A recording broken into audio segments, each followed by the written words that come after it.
And tonight we discuss Crystal Lake. If you watched the show last week, we talked about the feeling on set and you know respect paid to the original Friday the 13th, and a day later, set photos come out, basically backing up everything we said. We will also be talking about the Halloween game. There's an update. There's multiple updates with Gun Media. There's actually three updates, and only two of them will be able to cover in this video, unfortunately, or in this live stream. We also have a Halloween novel on the way. That's right, a book of sorts, more so than a novel. And we review Jurassic World Rebirth. I think as we prepare for the launch of Superman and Fantastic Four not far off, and Jurassic World Rebirth has hit, I think there's, for me personally, the audience needs to be able to let go of the original movies and franchises. It's an unfair metric to take every new movie that comes out in a franchise, compare it to the original, and if it doesn't live up to it, call it a failure or unsuccessful. I'm seeing a lot of that with Jurassic World Rebirth. And if you didn't like the movie, well, you might not like what I have to say a little later on. So let's get into it. Welcome to the Mask of Fear Live.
We all wear masks, but tonight we wear the mask of fear. I am your host, Johnny V, and it is truly a pleasure to be here with you tonight, wherever you're listening from. If you're listening live, if you're not listening live, thanks for taking the time out of whatever day you happen to be watching this on to enjoy this with us.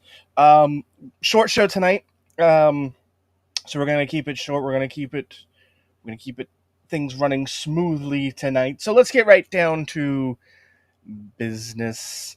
Let's start with my co-hosts, my colleagues, my friends. Randy, how you doing tonight?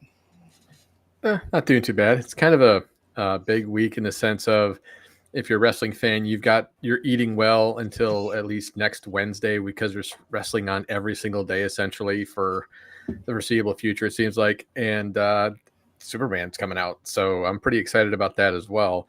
Hopefully, I get to see Jurassic Park as well, and that's the goal this weekend.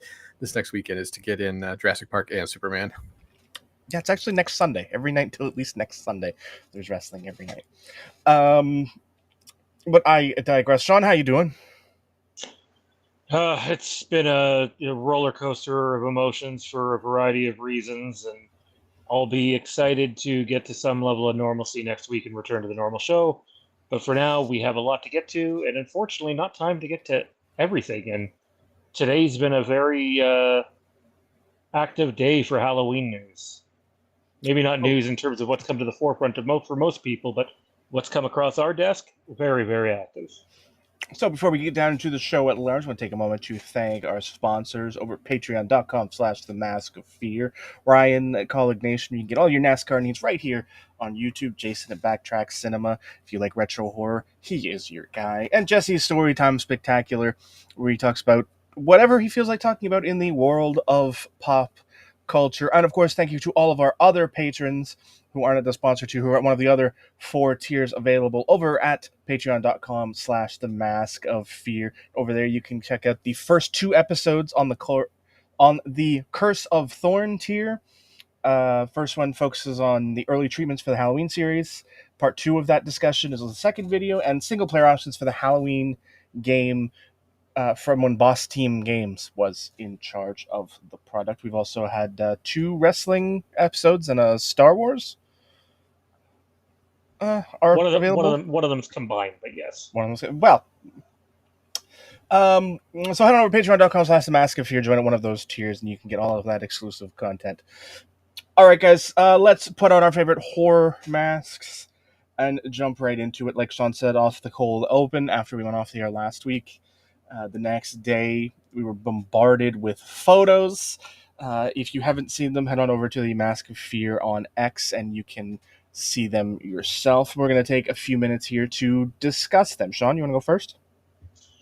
Yeah, so, we got that report from our source that who had an opportunity to visit a couple of the different locations, and they were very adamant that, hey, this isn't just your run-of-the-mill B-movie take on Friday the 13th just to pump something out, that there was some serious love and care and devotion put into what's going on with the A24 production for Crystal Lake. And then, what was it, 24 hours later, someone decides to post not just set photos, but Linda Cardellini as Pamela Voorhees, which I did take that one and remove the background so that we wouldn't get plugged. And that's actually Linda Cardellini right there in the thumbnail, and that is her look as Pamela Voorhees in the Crystal Lake series. I was very vocal when Brian Fuller was let go. I know that the costs got out of hand. I know that you can't be spending $80 million just on production for 8 episodes of Crystal Lake in today's economy. But there were a lot of things that made me go, this isn't so good. And unfortunately for Friday fans, we have some not so good news for you a few topics from now. But in terms of everything that's come out with Crystal Lake, our report last week, the set photos that came out a day later, big thank you to everybody that followed us over on X2 from that report. We definitely gained some followers there. The set photos look great, guys. Like, this looks like they have taken the time to get the feel right. And I can appreciate that. I can appreciate that quite a bit, because it would be easy to just go to any campground and, make it look like 1970 or 1971, whatever it is, and, call it a day and move on. But, like, say what you want about, like, the Friday the 13th video game when it was out. There was a lot of love that was initially put into that game. And I'm seeing that here with Crystal Lake. Now, does that mean that the show is going to be good and that, like, it's just signed, sealed, and delivered? No, it doesn't mean that at all, unfortunately. And in fact, we received a report that Linda Cardellini was quite pissed off on set one day. So, I mean, that happens, though. It does. That could be a nothing burger of a story. Or it could be something. We really don't know. But I would say that from everything we've seen over the last week, it's definitely moving the needle in the right direction. How about you, fellas? Well, for me, obviously, I'm excited because it's Friday the 13th content. But one of the things I did say in previous episodes is that the camp itself has to be a character. And just from the photos we've seen, even though it's only a few, it seems like it's going to be the character that we're kind of hoping it's going to be, which is excellent. But we all know, again, depending on the script, the director, how the cast, the chemistry that cast has, things like that are all going to play into it. obviously the next thing that I feel like would need to be nailed would be the music as well, because that was always a staple in Friday the 13th. It's great to see that it's going to be taken seriously, and I'm really excited to see what more comes out. I mean, for me, it's just, it's sort of, it is what we hoped it would be. For the most part, looking at them, there isn't really anything that sort of stands out in that sort of sore thumb kind of way. Everything just sort of is what we hoped it would be. The only one that I looked at and sort of had a response to was the Linda photo as Norma Bates. I'm sorry, I mean Pamela Voorhees.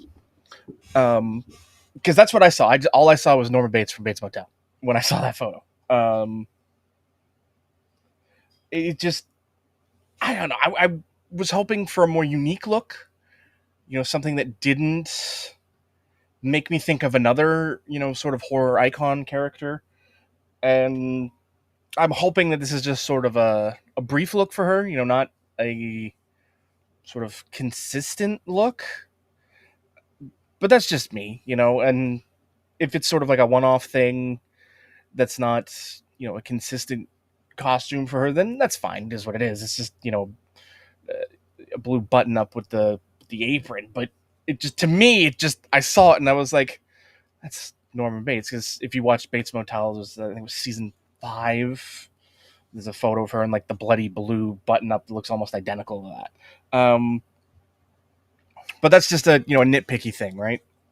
Other than that, I mean, like I said, they are what we hoped they were. The camp has that rundown, worn, well-used look that you would expect from a summer camp in this time period. Everything looks good. I'm happy they're paying focus with with the cars, because that is something that sometimes gets overlooked.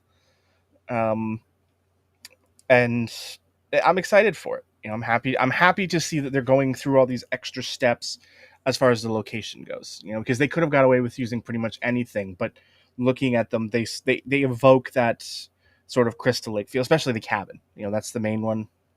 Presumably that's like the main cabin.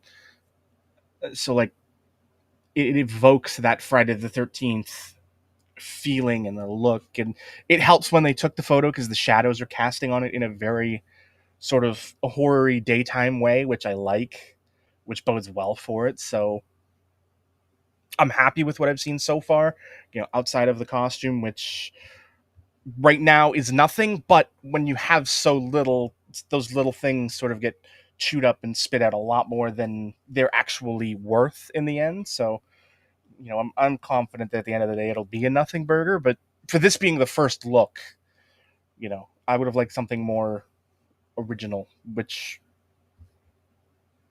that's just, that's the nitpicky. If it wasn't such an iconic look from that series, it probably wouldn't have had that effect for me. So I'm excited. I'm happy. Everything looks good. Yeah, I mean, I hated Bates Motel. I couldn't stand it whatsoever. I know people liked it. I was not one of them. I thought it was awful. But I get it, and I can't remember what other horror movie did it, but there was okay, so something just happened at Lucasfilm, and I don't have the ability to see what right now because we're on a tight schedule. So if anyone else comes across it and wants to run the news by us, feel free. But I know it's Jeff Snyder related, so we'll figure that out as we go. Johnny, what have we got next? Next up, we have an original game being worked on by Gunn. Yeah, so I don't know if people remember, but last week we put out there that the next announcement that Gunn makes might not be the Halloween game, that the Halloween game would be the one that's announced after that. Now, I can't sit here and say that that is definitely going to happen because there's some conflicting reports. Spoke briefly in the comment section with the guy from Slasher Radio. They were under the opinion that the next game announced will be this other game.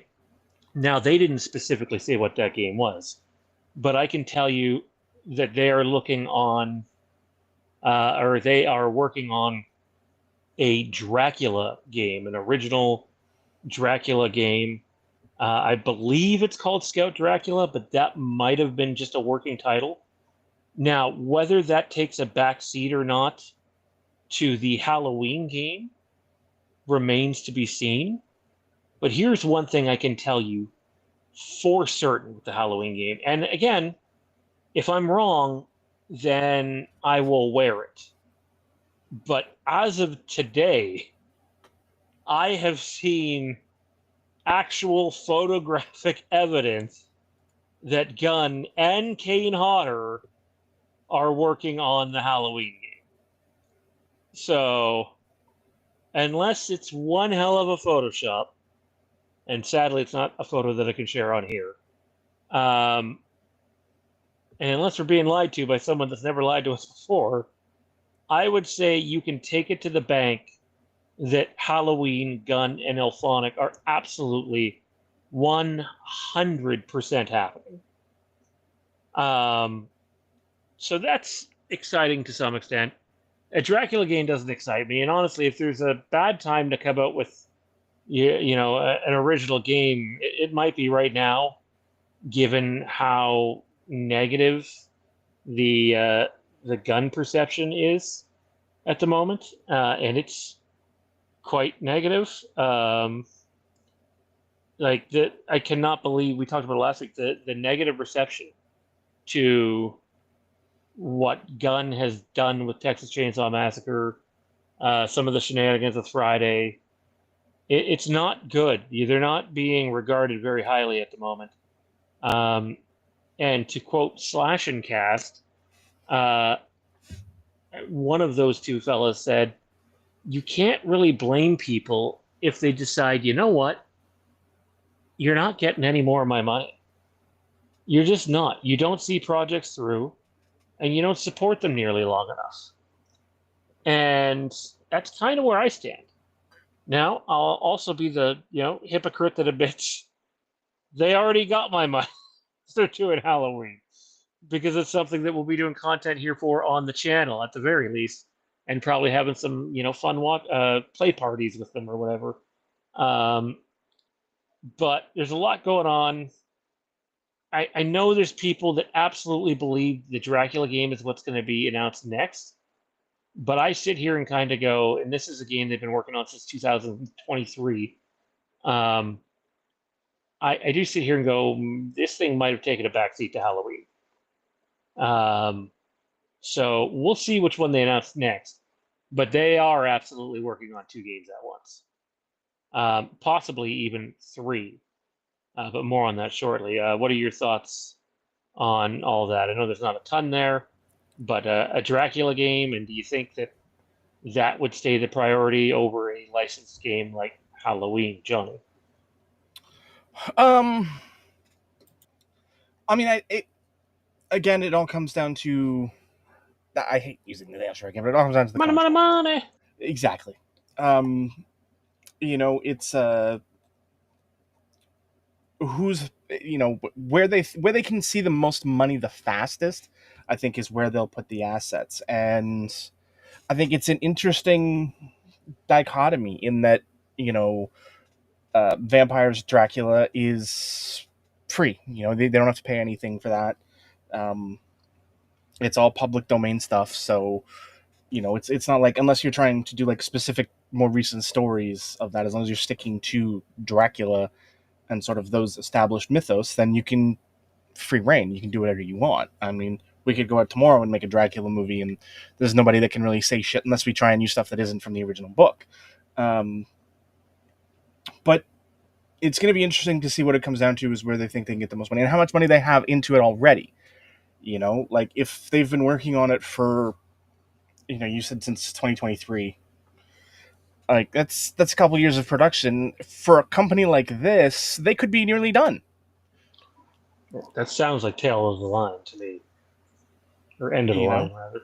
So, like, if you're near the end of production, then yeah, you can easily work on, Halloween as well, because as you're working on finishing something else, that's likely mostly in like the QA, the testing, the bug fixing and things of that nature, which is an entirely different team, in QA and bug testing, And then fixing those bugs is, unless you find something drastic and major, relatively quicker and simple compared to building something from scratch. So I think it'd be very easy for them to be working on both at the same time.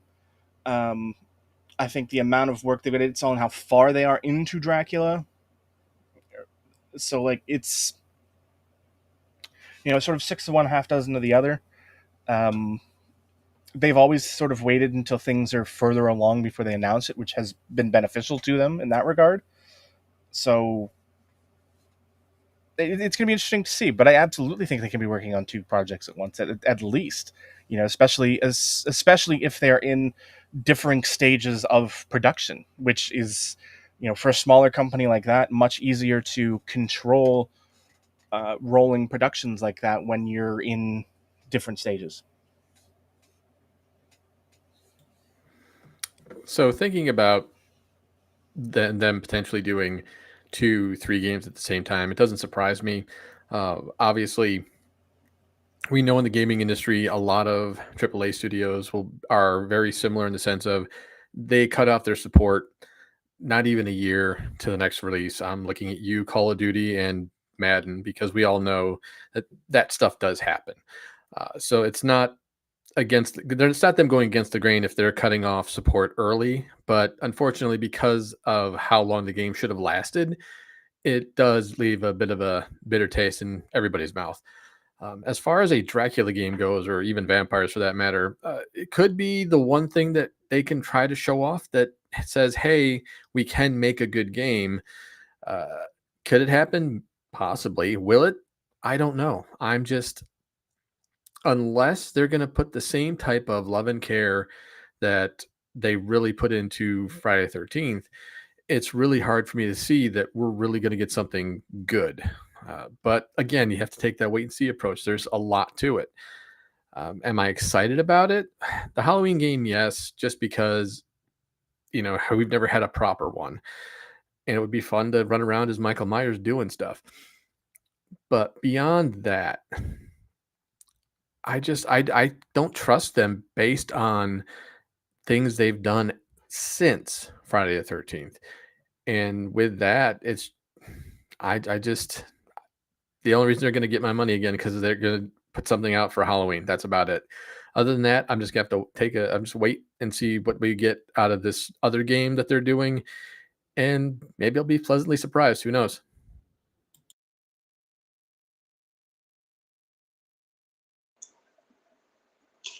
What's next, Johnny? You're muted, sir. Just one night without that happening to somebody. Is that too much to ask? Our next topic, sort of staying in the same realm but different.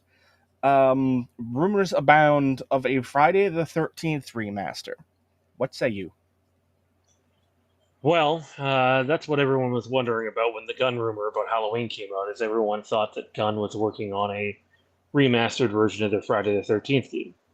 Now, I'm not here to pour cold water on that. There's never been work on that. I'm not here to say it won't happen. But there was people under the belief that not only was it happening, but it was happening soon. And from the conversation that I had today, that's just not the case. And that at the moment, they're not able to currently go forward with that project. Does that mean that that will be the case a few months from now? No, it doesn't. But when you see some of the headlines here, I gotta give it to, I believe this was from Slash and Cast. They basically just used their thumbnail. Jason is dead again. And the news just isn't good. I would love to have that game back, especially with my oldest son being the age he is now. He's into horror movies. It'd be fun to play that game with him.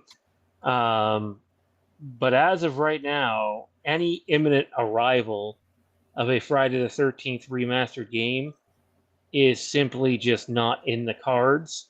Hopefully it happens one day, but today or days soon after are not the day for that.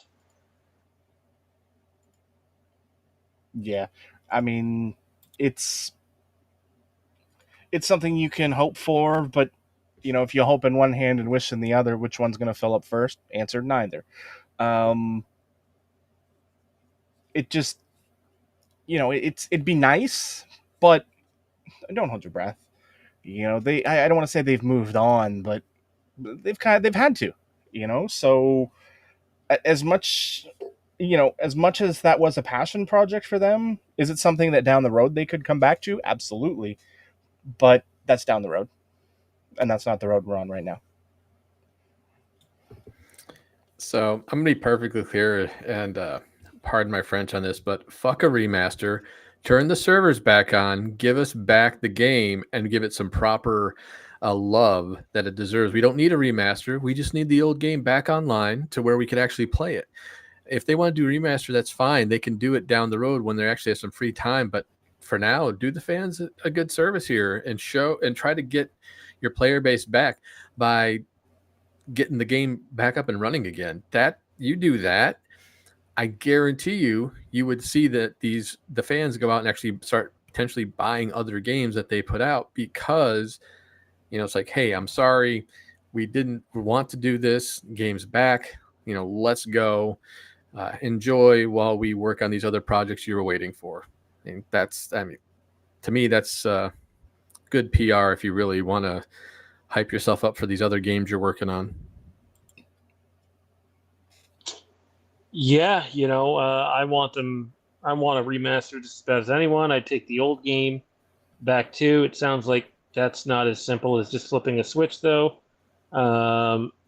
And again, with a Friday the 13th project, here we are, no closer to clarity, which has got to be frustrating, which is why I really, really need Crystal Lake to be a win for not just us, but for that fan base in particular.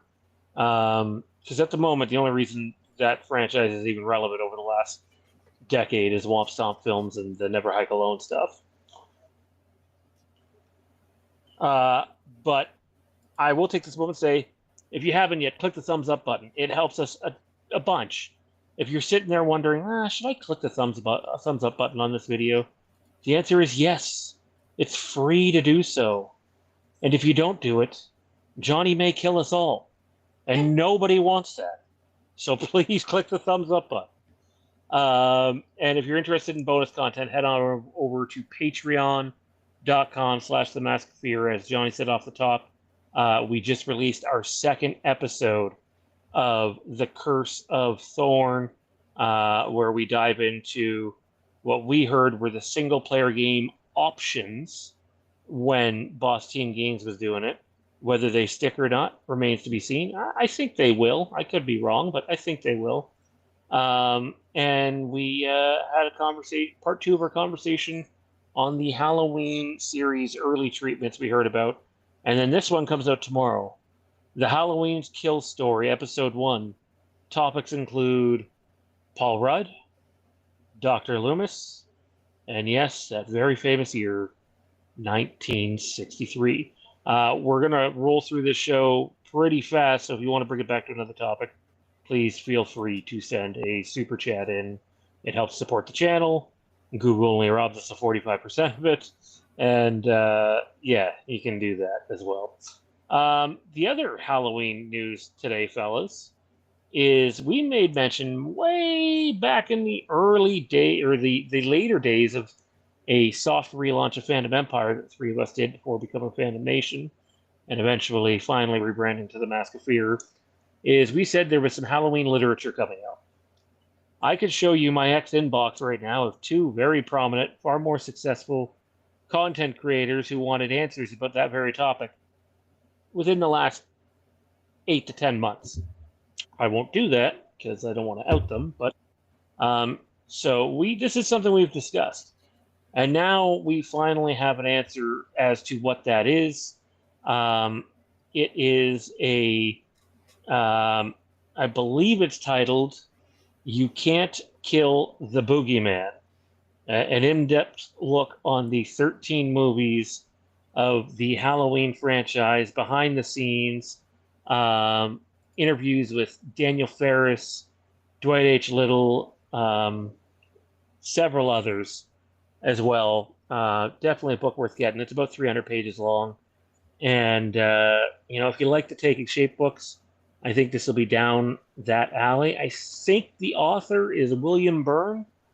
I could be wrong on that one. I know Bloody Disgusting had something up there on that today.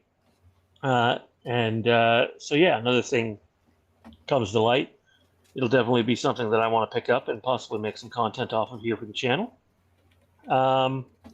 So yeah, no real reason to hand it off the other two for this particular topic, other than if you're dying for more Halloween literature, it's coming your way and releases one day after this guy's birthday, August the 7th this year. So stay tuned for that, and there will be an ebook available, and I believe you'll be able to purchase. It is Wayne Byrne.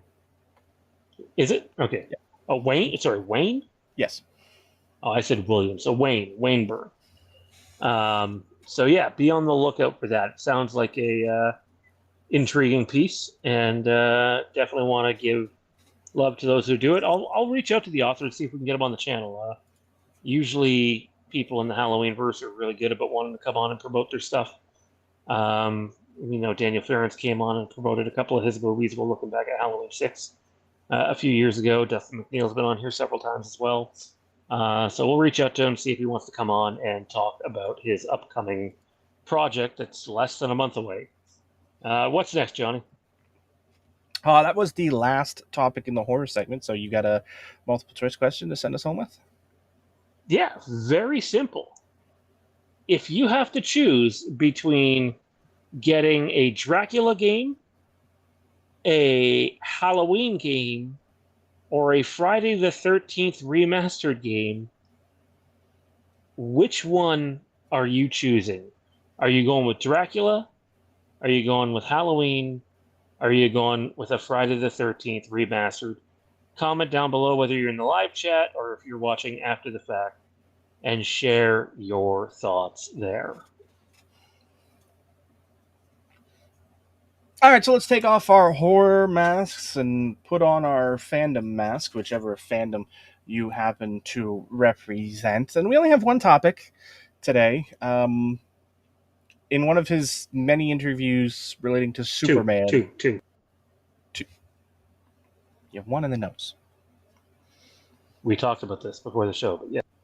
Oh, okay, well, I didn't count that as a topic, but that's where I got confused. Okay. All right, in interviews leading up to Superman releasing in theaters this week, James Gunn has finally had things to say about the Batman 2 script. He says it's fantastic and well worth the wait. For a guy who hasn't exactly had the greatest run record as far as comments about this, is this just a guy who somebody higher up in corporate said, shut the fuck up to? Or does he actually believe that? Matt Reeves rarely does anything half-assed when you look at what he's done in the past. You guys might have heard of a little movie called Cloverfield that J.J. Abrams gets a lot of credit for, but guess what? Mastermind behind that movie, Matt Reeves. The Planet of the Apes trilogy, the most recent one that came out, Matt Reeves. The Batman, Matt Reeves. So I would not be shocked if this thing is really good. And Mattson Tomlin has quite the track record as well. But to Johnny's point, yeah, this is absolutely someone on par or above him going, you have said enough bullshit. Shut your fucking mouth. Stop putting your foot in it. Say something positive so we can move on. At this point, I'm just, happy that he's actually saying something positive for a change. Obviously, we all know Matt Reeves is an excellent filmmaker. We know that it's going to be top notch. I mean, granted, yeah, it's going to be a little bit hard to top the Batman, but I feel like he's up to the challenge. And since this is his baby, and I know he's going to put as much of himself into it as he possibly can, I feel like we're in for a wild ride once we actually finally get to see glimpses of this movie. I'm pretty excited for it, and I'm just happy. Like I said, I'm happy James Gunn finally said something positive about it. Just because it's not going to be your Batman doesn't mean it's the DC has a multiverse, so it's not that hard to just be like, yes, This is a different universe. That's all you have to do. But that is a topic for another night. Yeah, I mean, there's no doubt. I just everything I heard James Gunn say about Batman this week just made me shake my head. I mean, and just in general, like to the Batman universe and canon, like he was asked. I think it might have even been the same interview in one of the Superman interviews. He was asked which DC character he'd want to see brought to the screen, or he wants to bring to the screen. His answer was fucking Batmite. Like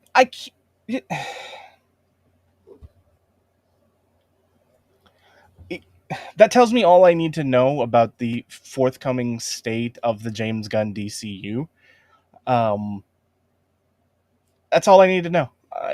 When your go-to answer for he pitched it like hopefully Matt Reeves does it or did it. Like, have you watched the first one?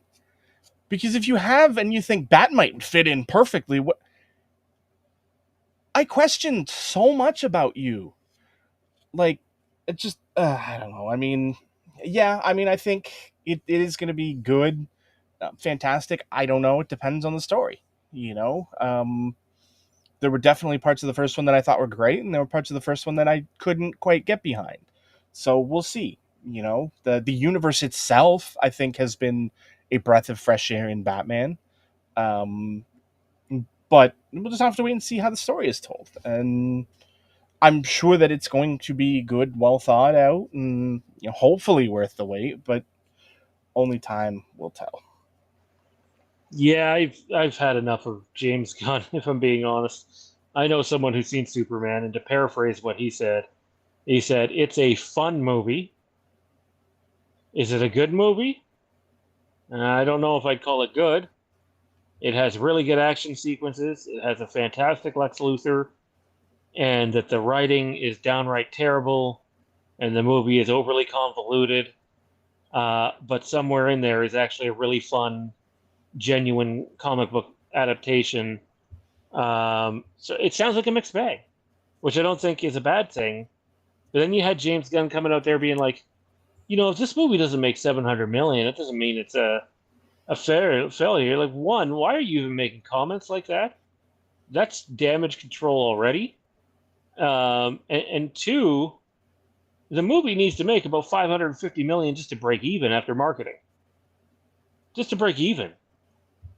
Do I think they'll do that? Yeah, but do I think this movie is going to be a massive success financially?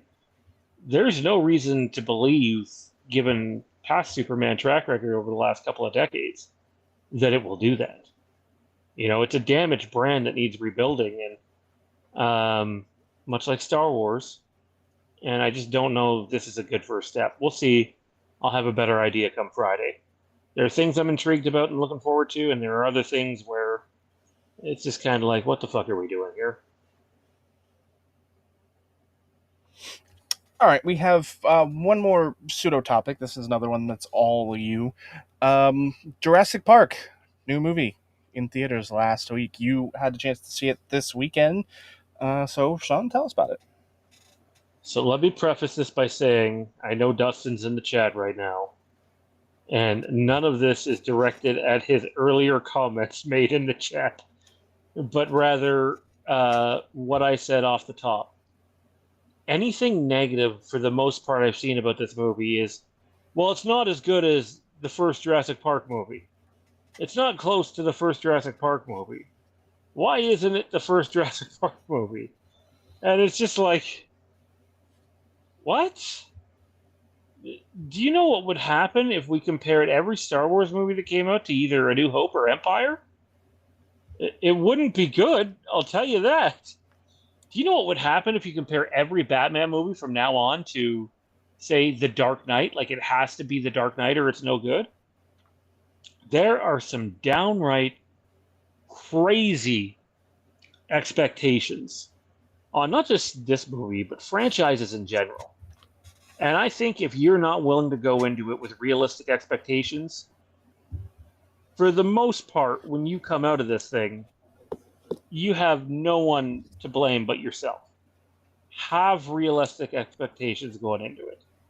I can't say I agree with a lot of what Dustin said in the chat, but I can respect his opinion. It might not be for everybody. I can see that. You know, I'm a Blade Runner 2049 fan, and it made 10 cents at the movie theater. And I think it's a fan-fucking-tastic movie that we're going to watch on this channel soon. Um, you know, it's kind of like, what's your personal preference? For me, I thought the movie was quite good. Did I think it was great? No, I would not go that far. Did it have flaws? Absolutely. But then again, there's very few movies that don't.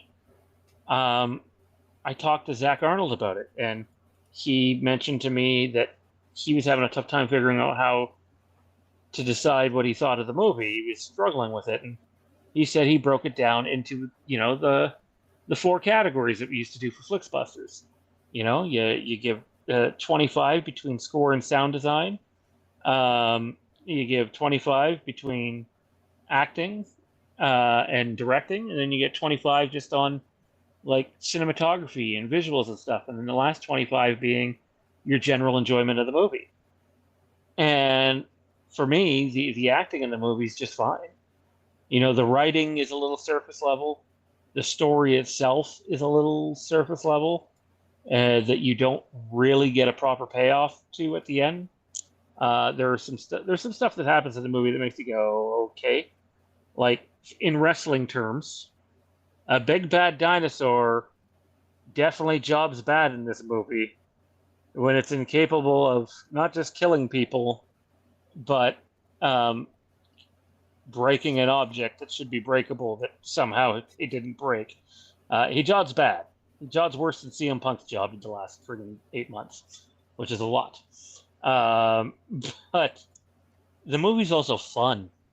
The cinematography in this movie, I'll go ahead and say it, it's the best of any Jurassic Park movie. You look at the visuals, there is no Jurassic Park movie that matches the on-screen quality of the cinematography that we get in this movie. Now, again, eye candy's not for everyone, but as someone who appreciates it, I really enjoyed it. There are certain cast members I found annoying, but there's also cast members I quite like. I like Jonathan Bailey in the film, who plays Loomis. I like Scarlett Johansson in the film. I actually thought that the character that I'm forgetting the actor's name, but he was supposed to play Blade, but I don't think that's going to happen anymore. Mahershala Ali. That's it, Mahershala Ali. I thought he was very good. I thought this movie. So one of the problems with this movie is we went to see it with an old buddy of Johnny's and I that we went to school with, and he brought his son. And one of the complaints he had is like, oh, there's not enough dinosaurs. Like, I want dinosaurs all the time. It's like, no, that's what we just got for 3 movies, where you get 10,000 dinosaurs in your fucking face for every 2 minutes of the movie. You can't breathe without having a dinosaur shoved in your face. You don't need to see the monster all the goddamn time. Have you ever watched Jaws? Or how about Star Wars? Or how about Halloween? Or how about Friday the 13th? You don't need to see the monster. You build up to the monster so that the reveal means something. And I'm not talking about the T-Rex either. I'm just talking about the big dinosaurs in general. Like, the Spinosauruses get teased before you finally see them. And, you know, part of my enjoyment of the movie is my son loved the movie. So that helps. But I appreciated that Gareth Edwards took the approach of, yeah, we don't need to shove a dinosaur in your face every 2 seconds. Let's build up to it. You know, what would have happened if you seen Bruce all the time in Jaws? I'll tell you what would have happened. The movie would have sucked. You know, it would have been like Deep Blue Sea 2 or some shit. Deep Blue Sea 1 I like quite a bit. But it's for me, the movie was good. It was not great. It was not bad. It was good. And you know what? At the end of the day, whether you like the movie or hate the movie, it is doing wildly good financially. 324 million, I believe, opening weekend. It's continuing to kill. By the end of its run, it'll probably be close to $1 billion, if not past $1 billion again. Believe me when I say Universal is sitting there right now laughing and going ahead planning their next dinosaur movie. And I will go ahead and say this. Superman will not touch Jurassic World Rebirth in the box office. You can quote me as saying that, and we'll revisit it again in a month.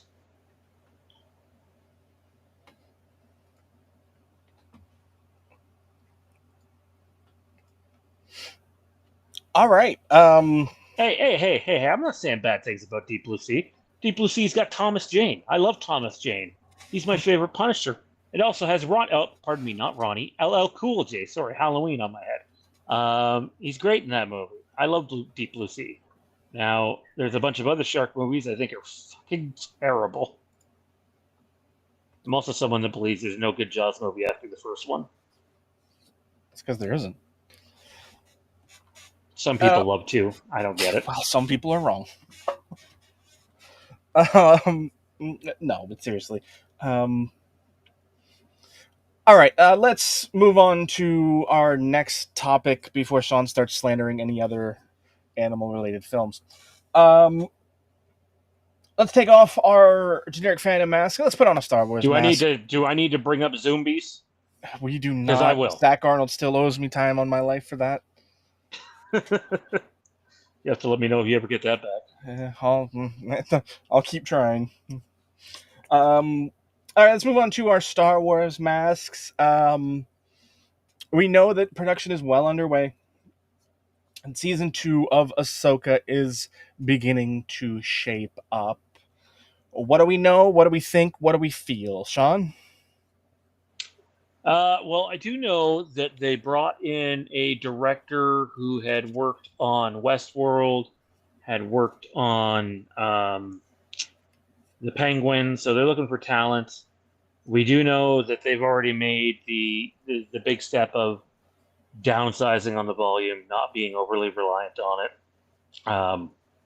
Shooting more at, I believe they're shooting at Pinewood for some of this, which is impressive for a TV show, but also other places in the UK.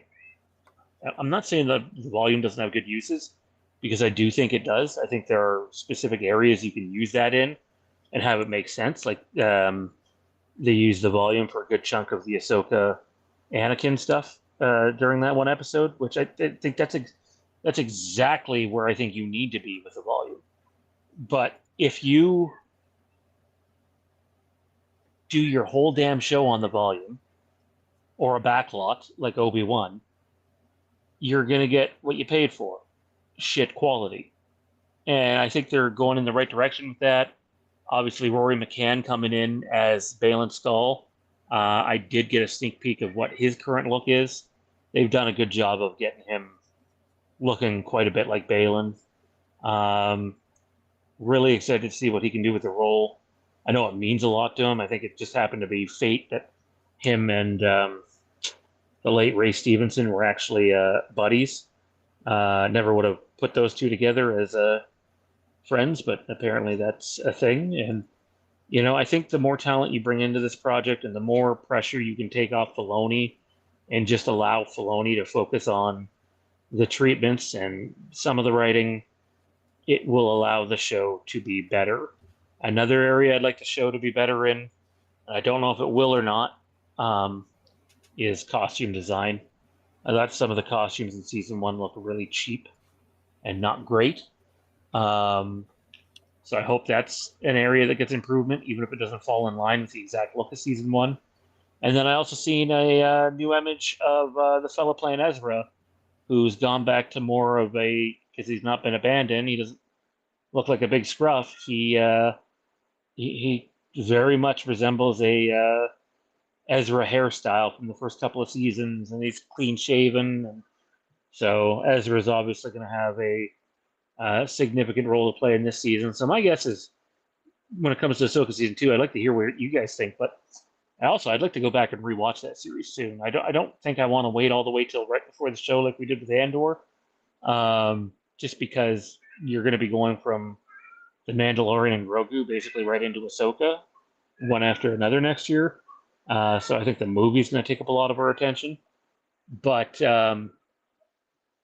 I think that you're going to have basically half your story being, yeah, this is Thrawn, and here we are in the New Republic trying desperately to evade this threat. And Thrawn obviously has other things in the back of his mind, as he hinted at in season 1. whether it's the Grist or another form of the Yuuzhan Vong, who knows? But clearly, there's another threat out there.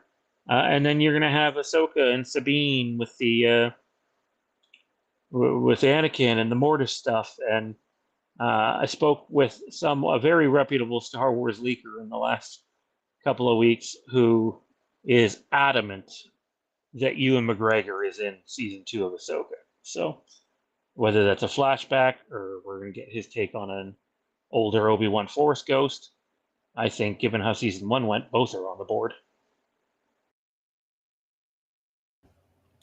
Randy? It's obviously exciting in general. I've always enjoyed Dave Filoni's vision for Ahsoka, and we all know that because of this is his baby. He's gonna try to make sure that we get the best out of the character. He's not going to want to let us down with that. So getting a very prominent director to direct episodes.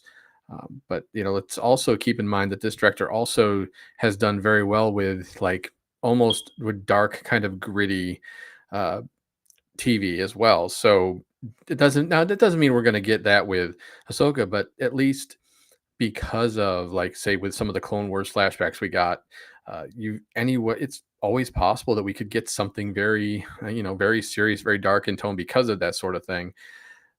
I guess we'll have to wait and see on that. But the fact that they're filming and the pictures are starting to come out, it's exciting. It's great to know that we're gonna obviously we're a little dry with Star Wars stuff right now in terms of the media, but next year we're gonna eat well, I think, and this is part of it. So I mean, I've got high hopes. I'm with you, Sean. Let's definitely do a rewatch, just because maybe there's stuff we missed, maybe there's things that we didn't pick up on. So hopefully we'll just keep getting more good news out of it. And it's just like I said, we don't have enough Star Wars content at the moment, so hopefully this is going to lead into something really good. I'm excited for it. There's a lot of to build on from the first season. I think making the transition from Rey to Rory, I think, is going to be different, but not as jarring as one might think it could be. Just based on the the looks we're starting to see and things like that, and even the photos we were getting back when they made the official line, when they showed off the first image a few months back. So it's going to be interesting. The story was left off in a place. It gets to start off in a place that I'm sort of excited to see. Because it does get to play a little more in both of those elements. You get the Thrawn story, which presumptively coming out of Mandalorian and Grogu, heading into this, and then heading into the next films in the pipe. You obviously are going to have some story building to do and some catching up to do, depending on how much of the Thrawn story is in the Mandalorian and Grogu versus this is going to be interesting. And the thing I'm most interested in is playing off the wills. That's the thing I want to come back to. That's the ending the season the way they did was something that excites me, because that's the thing about that was one of the stories in Clone Wars that I was most interested in, because it played so well in sort of the Force is faith type thing that was built up in the earlier years of Star Wars, that they kind of threw out the window a little bit with the midichlorians in Episode 1 and tried to make the Force science. But it plays more into that part of the Force that I like, and I'm interested in that story, and having Ahsoka be part of it. And since Kieran's not here to yell, I like the idea of getting Hayden back as Anakin, because it does give him further opportunities to prove that he was not himself the problem in the prequel trilogy. it was George Lucas's inability to write thrilling dialogue. So I'm excited to see that. I like to see more. And not even a little. Not even. I don't want to see the word midichlorians again. I don't want to. If I never hear the word midichlorians in a Star Wars project again, it will still be too soon. But I like the idea of Anakin being a part of this. We saw the Force ghost of him, which is very interesting, seeing as how the stories and stuff. And the idea of Obi-Wan being part of this, I think, makes a lot of sense. I think there's a chance of all of the series on the table. This is the one. This is the one that has the most ease in telling a story that gets us to the world between worlds. Which I think is an interesting tie-in that you could have. That you could have Obi-Wan still as Obi-Wan, not as a Force ghost, and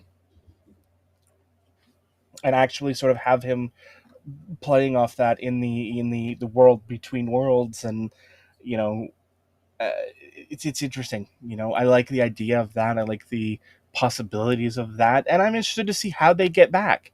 And how the story progresses forwards. You've left 4 characters in an unreachable part of space, and that at some time this was a more easily, this was a more frequently made trip, which plays well in the universe. There are places that are forgotten in time that were once readily accessible that no longer are. It's sort of like the analogy I make is Rakata Prime, in the Old Republic. It used to be a part of things, but now it no longer is. I think that's sort of the same case we get here, and I'm interested to see how they get back, because I think you have to. You have to get them back into the story, because I think they're a part of the bigger story. Whether you end up tying Balin into Palpatine, I hope not. I don't want this to be about him in any way, but this is an interesting way that you could go about him, his story, and his quest for forever life. I'm excited for it. I'm happy that we're getting it, and I think there's a lot of potential for this going forward. Just wanted to give a shout out to Dustin in the chat, who said, see, that's why I love this channel. We can disagree on stuff, but still respect each other's opinions. And still now we agree on far more than we disagree. Hey, look, I've always said, dating back to the Fandom Empire days, despite what anyone else might say, there's probably about 200 plus recordings of me saying this. Love what you love, and do not let anyone deter you from feeling that way. There's a bunch of things that I love that Johnny might not love, or Randy might not love, and vice versa. Randy and I know that The Dark Knight Rises is an absolutely incredible movie, but Johnny thinks it's terrible, and we don't, because it is. We don't make fun of him for being wrong. We just say that you're allowed to have that opinion, and we respect it, but we don't agree with it. No, look, this is which is always great, a safe because place. you're the one that's wrong in that example. This is a safe place for everybody to come and share any opinions, as long as you don't cross certain lines, and we will always project that in everything we do, and the second that we don't is the day we stop doing this. Opinions are personal, but the discussions about them don't need to be. All right. Do you have multiple choice for them on that? No multiple choice on Star Wars, but one last thing, because I don't know if I mentioned this last week. One part of this I definitely didn't. Tony Gilroy had some very good things to say about what he's read from James Mangold's Dawn of the Jedi script. How has Tony Gilroy read that? Well, Will Bowman, who worked on Andor as one of the head writers, is working on that movie as the head writer. So he had very positive things to say without getting too far into it. And also, this is just a rumor. And this is the part I don't know if we covered last week or not. I don't remember.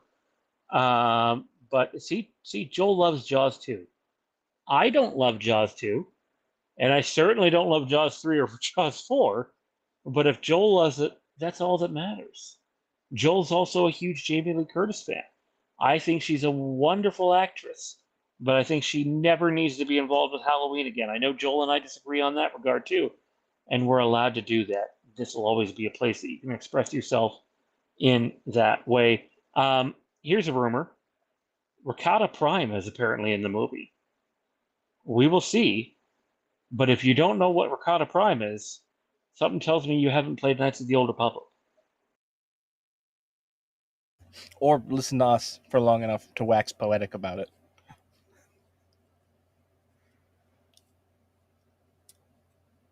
All right, let's move to the final topic.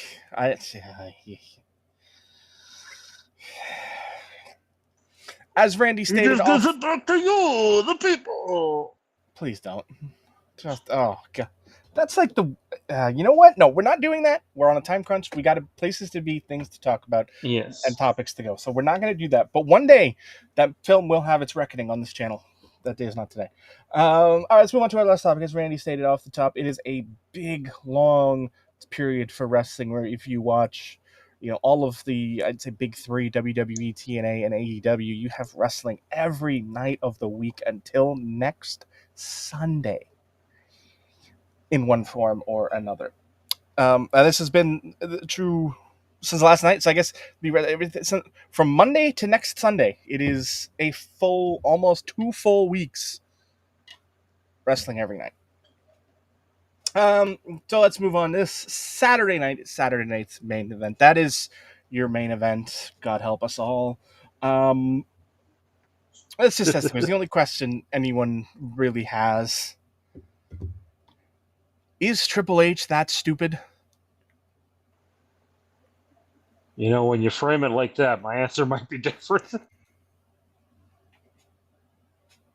And obviously the question is, does Goldberg actually have a chance this Saturday night to walk out of Atlanta with the World Heavyweight Championship around his shoulder?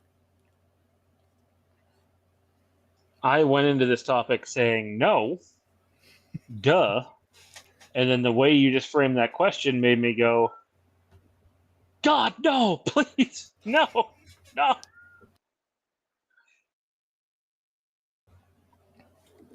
I'm going to say this now. Is it possible? Yes. Should it happen? Probably not. However, this could potentially lead into a cash-in with Seth. I don't know.